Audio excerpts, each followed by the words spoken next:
Hello friends, daily dictation के लिए हमारे चैनल को सब्सक्राइब करें, लाइक करें तथा अपने दोस्तों को हमारी वीडियो शेयर करें। Ready start. भ्रष्टाचार पूरी दुनिया के सामने विकास और खुशहाली की राह में बहुत बड़ा रोड़ा है। इसलिए लगभग हर देश ने इस पर अंकुश लगाने का तंत्र विकसित कर रखा है। प्रशासन की जवाबदेही तय करने की कोशिशें की जाती हैं, मगर हमारे यहाँ इस मामले में ज़्यादातर नाकामी ही नज़र आती है। इसलिए लंबे समय से मांग की जाती रही कि लोकपाल और लोकायुक्त के गठन संबंधी कानून बनना चाहिए। करीब 11 वर्ष पहले इसे लेकर बड़ा आंदोलन हुआ, जिसके दबाव में लोकपाल अधिनियम पारित हुआ। मगर लोकपाल की नियुक्ति का मामला करीब 5 वर्ष तक इस तर्क के आधार पर टलता रहा कि लोकसभा में कोई विपक्ष का नेता नहीं था। लोकपाल अध्यक्ष की नियुक्ति में विपक्ष के नेता का होना जरूरी है। आखिरकार 5 वर्ष पहले लोकपाल का गठन हुआ, मगर अभी तक वह पूरी तरह कार्य करने की स्थिति में नहीं आ सका है। अब लोकपाल के जांच प्रकोष्ठ का गठन किया गया है। इस प्रकोष्ठ में लोकपाल अध्यक्ष के अधीन एक जांच निदेशक होगा, जिसे 3 पुलिस अधीक्षक मदद करेंगे। प्रत्येक पुलिस अधीक्षक को जांच अधिकारी और अन्य कर्मचारियों की सहायता प्रदान की जाएगी। इस तरह उम्मीद बनी है कि अब लोक सेवकों की अनियमितताओं के खिलाफ कुछ कड़े कदम उठाए जा सकेंगे। पहरा। हालांकि भ्रष्टाचार निवारण कानून के तहत पहले से कई जांच एजेंसियां काम करती हैं। हर महकमे के कर्मचारी पर वहां का सतर्कता विभाग नज़र रखता और उसके खिलाफ शिकायतों का निपटारा करता है।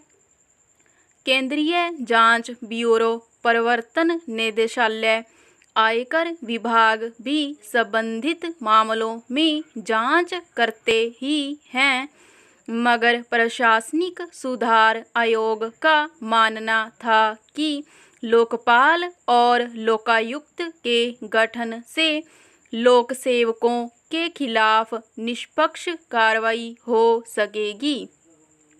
दूसरी जांच एजेंसियों पर चूंकि राजनीतिक प्रभाव अधिक देखा गया है, इसलिए उनसे भ्रष्टाचार के मामले में निष्पक्षता की उम्मीद धुंधली बनी रहेगी।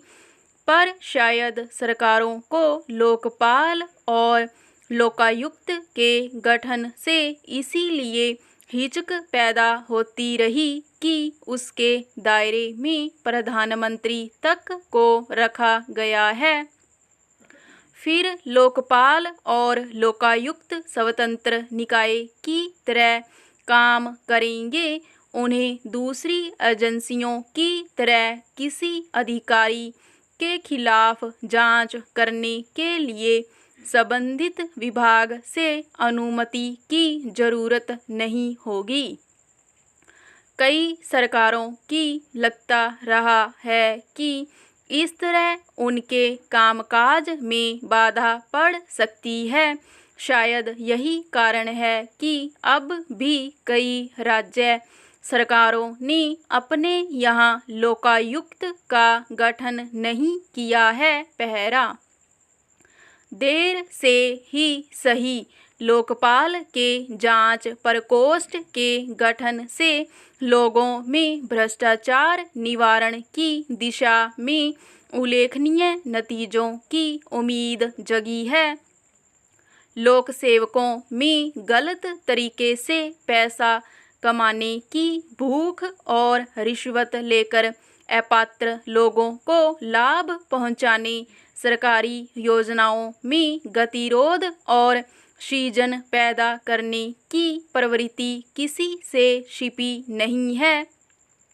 इस वातावरण को तभी ठीक किया जा सकता है जब लोक सेवकों की अनियमितताओं पर लगाम लगाई जा सके। हालांकि कुछ लोग यह संशय व्यक्त करते रहे हैं कि लोकपाल और लोकायुक्त की नियुक्ति में भी राजनीतिक दखल होती है, इसलिए वे कितने निष्पक्ष रह पाएंगे कहना मुश्किल है। मगर एक विशाल जनसमुदाय और बड़े प्रतिबद्ध प्रबुद्ध समाज की इच्छा से गठित इस संस्था से भ्रष्टाचार निवारण को लेकर निष्ठा और निष्पक्षता की उम्मीद फिलहाल कमजोर नहीं हुई है। स्टॉप।